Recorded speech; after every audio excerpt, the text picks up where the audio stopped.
Bon bah yo tout le monde, c'est M-Step, sauf une nouvelle vidéo. Alors aujourd'hui on va faire un truc, j'avais pas d'idée de vidéo et je sais qu'il y en a beaucoup qui m'ont demandé de faire cette vidéo. Donc on va faire les points positifs et négatifs de la WRX 125. Allez, on y va. Donc pour commencer, il y a un point positif que j'aimerais bien dire sur cette moto. C'est déjà j'ai oublié de faire encore le clap de synchronisation entre les deux GoPro. Attention.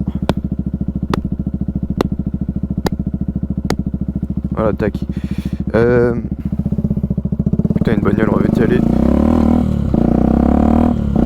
Déjà, premier point positif sur cette moto, et on va aller le faire tout de suite, c'est son autonomie, sa consommation qui est pour moi incroyable. Et on va aller le voir tout de suite ce point là, parce que là je suis à la fin de mon plein, pas encore en réserve. Quand la réserve elle s'allume, il reste encore 1 litre, j'ai 1 litre de réserve. Le réservoir fait 7,5 litres si je me rappelle bien. Et en moyenne, avant d'atteindre la réserve, je fais 200-210 km. Donc là, je suis à 199 et bah voilà, la réserve vient de s'enclencher. Donc là, je fais encore 30 bornes en avis sur la réserve avant que je sois à sec.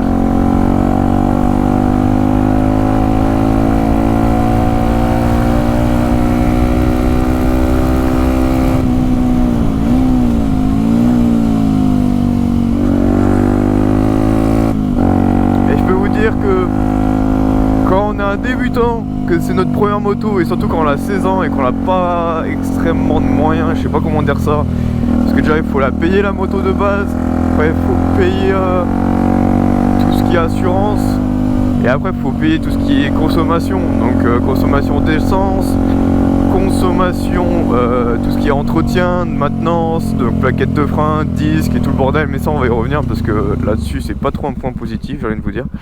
Parce qu'il y a quand même des surprises, faut pas y croire, la moto n'est pas tout à fait parfaite, malheureusement.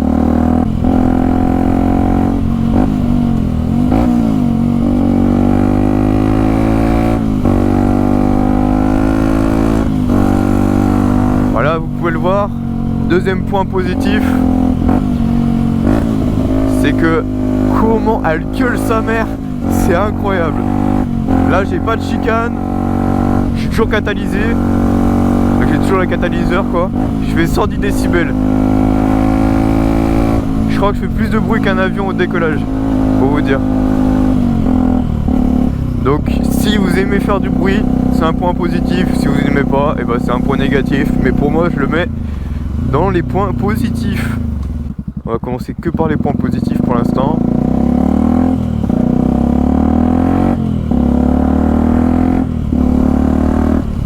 On va aller faire le plein. Bon, je pense aussi qu'on peut mettre ce point positif avec celui de faire du bruit, c'est que en fait c'est soit on fait du bruit, soit on fait pas de bruit. C'est nous-mêmes qui décidons. Là par exemple je peux être en 6ème, en bas régime à 30 km/h et ça gueule pas extrêmement, j'ai l'impression. Après si on accélère c'est normal, ça va gueuler, hein. C'est comme toutes les motos. Mais je pense que ça aussi on peut le mettre dans le point qu'elle fait du bruit quoi. C'est qu'on peut faire du bruit comme on veut et on peut être discret aussi, je viens de te dire.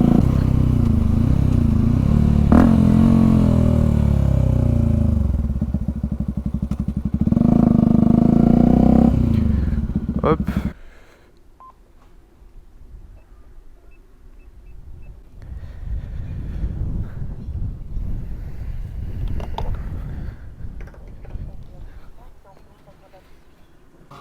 Là, à mon avis, on va mettre 6 litres. Oh, cette précision, 6 litres pile. Hop.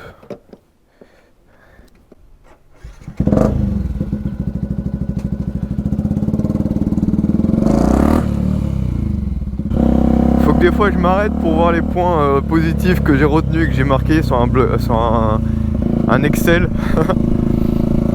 Parce que je me rappellerai pas de tout, c'est sûr, je vais sûrement en oublier.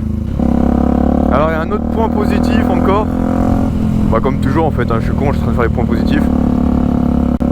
C'est qu'elle possède, je sais pas comment vous dire ça, mais l'un des meilleurs moteurs 4 temps 125 homologués. Toute la marque Yamaha l'a foutu sur toutes ces séries de motos 125 connues. Donc la WRX 125, la version R aussi. Il y a eu aussi la R125 qu'il a eu, qui qui a été amélioré par la suite parce que la R125 n'a pas été abandonnée. Le moteur il est passé par l'Euro 4 et je crois que maintenant il est en Euro 5. Et tu as aussi la NT125 qui a eu la même chose, qui a eu le même moteur, qui a eu du coup des améliorations en fonction des normes, donc norme Euro 4 et norme Euro 5. Il y en a qui vont dire c'est pas le même en Euro 5, la base est la même. La base est la même, c'est juste qu'ils l'ont amélioré petit par petit. C'est normal hein, parce que le moteur il évolue, le temps il évolue aussi. Hein. Mais normalement, si on prenait la chronologie des moteurs, c'est la même. Ils sont tous passés par le même moteur.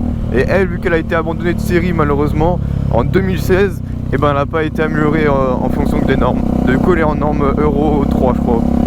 Ou Euro 4, je sais plus.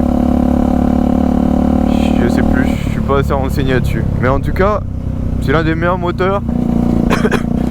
0 à 100 d'origine en 13 secondes je crois. Moi j'ai une couronne qui est plus grande je crois, qui a deux dents de plus. Donc je perds de la vitesse de pointe, mais moi je m'en fous. Parce que je m'en fous de la vitesse de pointe vraiment. Mais du coup j'ai une meilleure accélération.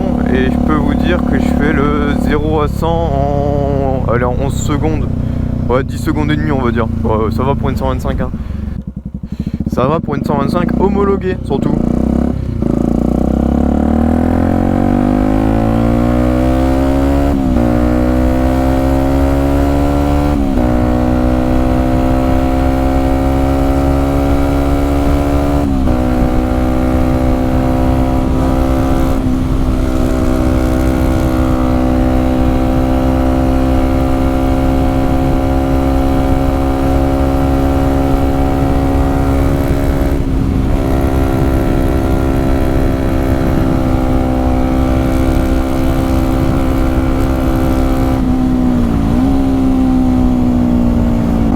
Il y a un point positif qui est comme là par exemple, c'est que c'est une 125, c'est une moto qui est vraiment facile à prendre en main, c'est un truc de fou. Genre débutant, vous pouvez faire des dingueries avec. Vous n'avez pas besoin d'être un pilote parce qu'elle pardonne presque toutes vos erreurs. C'est vraiment incroyable.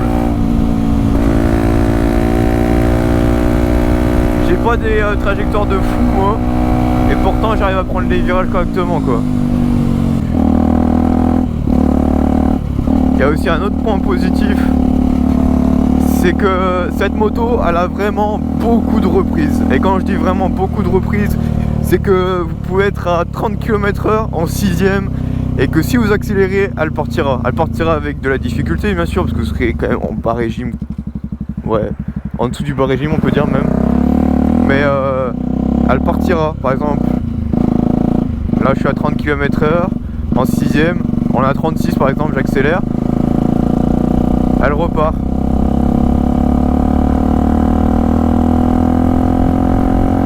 Elle prend ses tours petit par petit, mais elle repart.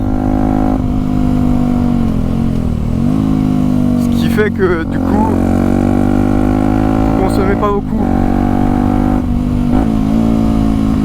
Vous consommez pas beaucoup parce que vous n'êtes pas obligé de tirer H24 dedans. Contrairement à 2 temps, le 4 temps est largement mieux je trouve. Et il se caractérise par ce point là et aussi par sa fiabilité. Parce que ce moteur franchement si vous voulez le détruire, il faut y aller, hein. Faut vraiment taper dedans quoi. C'est si vous êtes vraiment sans cœur et que vous n'avez pas de cœur pour votre moto, vous pouvez la détruire hein. C'est tout bête, c'est juste que par exemple vous tapez dedans dès le matin alors qu'elle est ultra froide, elle va pas kiffer. Si vous restez en fond de 6ème pendant 20 minutes aussi, elle va pas kiffer, c'est normal. C'est un petit moteur quand même hein.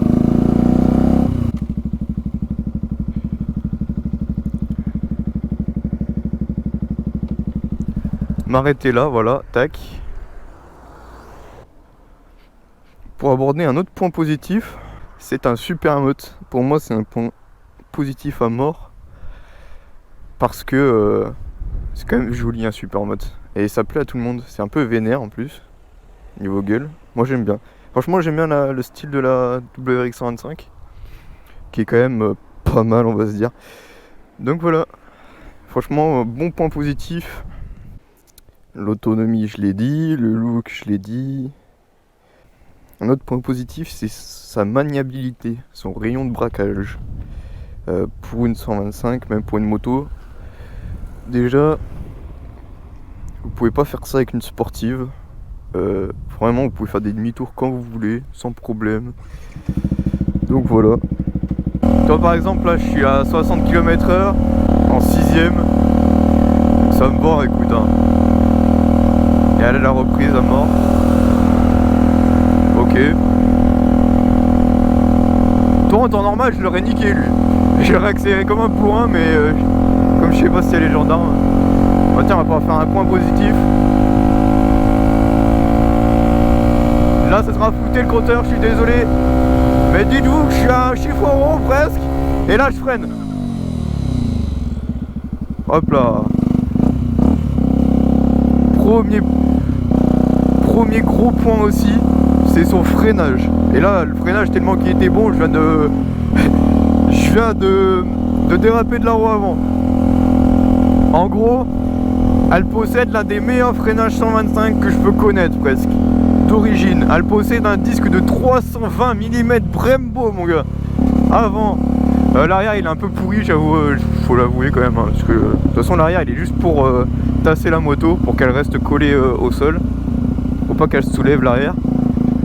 Mais elle possède un très bon freinage pour une moto, vraiment. On va revenir à un point très important quand vous voulez prendre une moto. Bah pour moi je trouve c'est les coloris.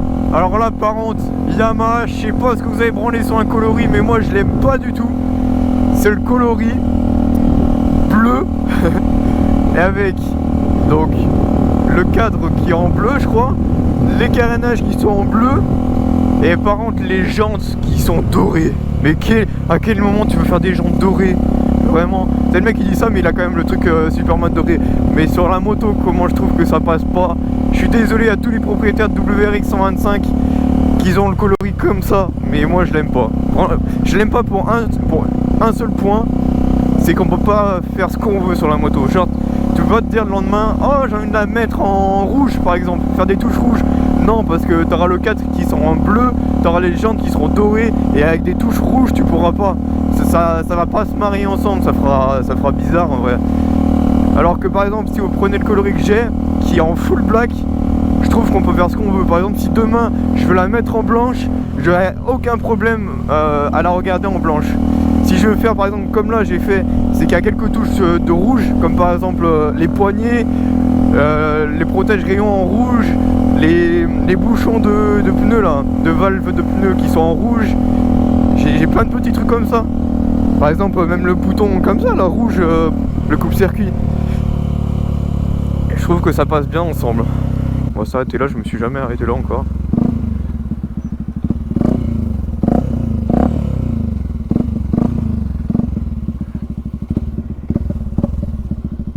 Regardez-moi cette maniabilité. Non, je rigole. Là, je suis juste pas serein, mais si je... Hop là, comme au permis, regardez-moi ça. Regardez-moi ça, comme au permis. Ah, je tombe. On va terminer les points positifs à l'arrêt, parce que je me rappelle plus du tout, malheureusement. Donc, vraiment, une super bonne moto, j'ai envie de te dire. Alors... Il y a un point positif sur cette moto, tech. Donc ici, nous avons une boîte à outils. Donc c'est une boîte à outils de secours. Si par exemple, je sais pas moi, tu oublies tes outils pour enlever ta chicane, et bah dedans il y a peut-être l'outil qu'il te faut. Donc voilà, c'est un exemple tout con, mais vraiment sur toutes les motos, il n'y a pas ça il y a pas ça sur toutes les motos, et encore moins ça sur des 125 je pense. Il y a aussi l'éclairage. Moi je trouve que c'est un bon point positif, surtout quand le phare il est bien propre comme ça là. Avec la WR125X, j'ai aucune peur, j'ai aucune gêne la nuit. Et limite j'aime bien rouler la nuit. Genre c'est un plaisir pour moi de rouler la nuit. Alors que habituellement t'aimes pas rouler la nuit quoi. Pour vous dire comment j'aime bien cette moto quoi. Et dernier point positif que j'ai pu trouver, c'est que elle est quand même complète, j'ai envie de dire. Il y a des appels de phare. Il y a appel de phare, plein phare, il y a clignotant, le klaxon, le démarreur et le coupe-circuit. Il manquerait un seul truc sur cette moto, c'est le mode warning, mais bon, si vous faites pas de ville, vous en foutez, voilà. Seul truc chiant quoi. Ouais, seul truc chiant. Bon, maintenant on va passer au point négatif. La moto, bon, je vais plutôt rentrer dans les... Je vais plutôt les rouler, ce sera largement mieux. Hop.